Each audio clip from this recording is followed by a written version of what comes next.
Have you ever looked back at the way people used to speak in Britain and realized just how sharp we could be without saying anything outright? In the 50s, 60s, and 70s, we didn't need shouting or swearing to put someone in their place.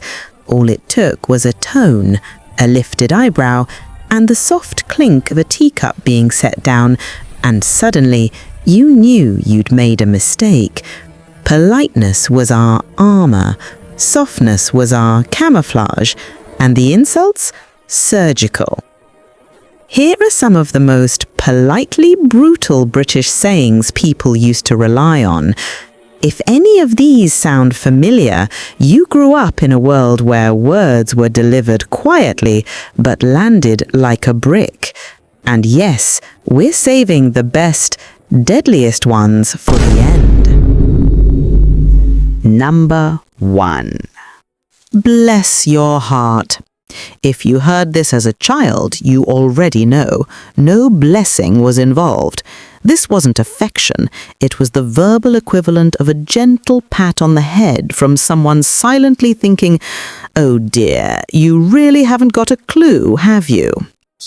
Usually delivered by older women with perfect hair and pearls who could shatter your confidence while adjusting their handbag. You'd smile back, realizing only later that you had just been elegantly dismantled. Number 2. He's quite the character. Reserved for boys who are one incident away from needing supervision. The tree climbers, the dog riders, the living room disruptors. It meant exhausting, unpredictable, a handful. But we've accepted our fate. Number 3. A bit much, isn't it? If this was whispered about your outfit, behaviour or enthusiasm, congratulations, you'd reached peak British disapproval at minimum volume. Too loud, too bright, too happy. Delivered like a breeze in November. Cold, quiet and unavoidable. Number 4. Interesting choice. Used for outfits, paint colours, baby names, wallpaper, and occasionally life partners. Said with a polite little smile. Meaning, I hate it, but I'm far too polite to say so. Number 5. I wouldn't have done it like that. One of the sharpest of the lot. Whether you were fixing a shelf or folding a towel, someone older would hover, watch, and then gently drop this line. Then came the killer blow. But as long as you're happy with it, instant self-doubt unlocked. Number 6. He's harmless. Used for the local oddball who fed pigeons or collected bottle tops. Meaning, we don't trust him completely, but he's part of the scenery now. Number 7. You do try, don't you? It was found in school corridors and Sunday lunches everywhere. Teachers said it as he proudly handed in homework filled with confidently wrong answers. Parents said it when you attempted DIY with enthusiasm but no skill. It meant A for effort, F for outcome. Soft voice, gentle smile, devastation complete. Number 8. Not quite what I expected. Usually said at dinner tables when someone attempted a modern recipe involving pineapple, gelatin, or something exotic from a magazine. Translation: this tastes awful and I would like it removed from my life. Number 9. He's doing his best. Said by mums at school gates while their son stood nearby looking like a walking mishap. Meaning, he hasn't got a clue. Please be gentle. Number 10. He's quite the talker. A polite way of saying he never stops speaking and we are exhausted. Disguised as a compliment. Absolutely wasn't. Number 11. That's ambitious.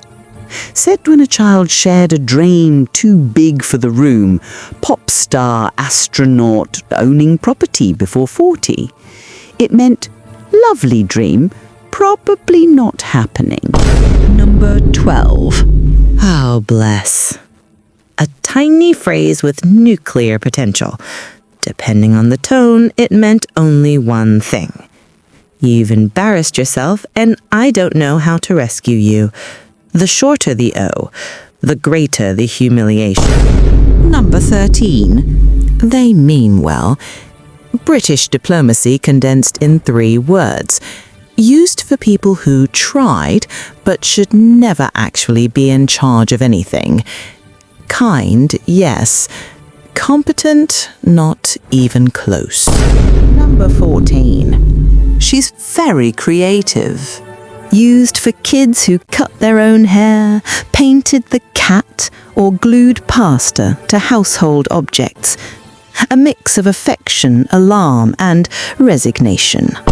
Number 15. Well, you're brave. Said when you walked into the room wearing something handmade, experimental, or simply unfortunate. Translation: this is terrible, but goodness me, you've got guts wearing it out of the house. Then a long pause. The pause was the real insult. Number 16. She's very sure of herself. A relic from a time when confident women were considered slightly dangerous. Translation: she has opinions. We don't know what to do with that. Back then, insults didn't need volume. They drifted through living rooms, floated over garden fences, and clinked in teacups, dipped in softness, wrapped in manners, and sharpened by decades of quiet judgment.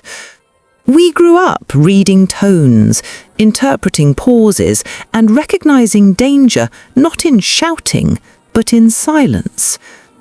No one did polite destruction quite like we did. And the strangest part, even when it stung, it still felt like home, because in those days, even criticism had impeccable manners.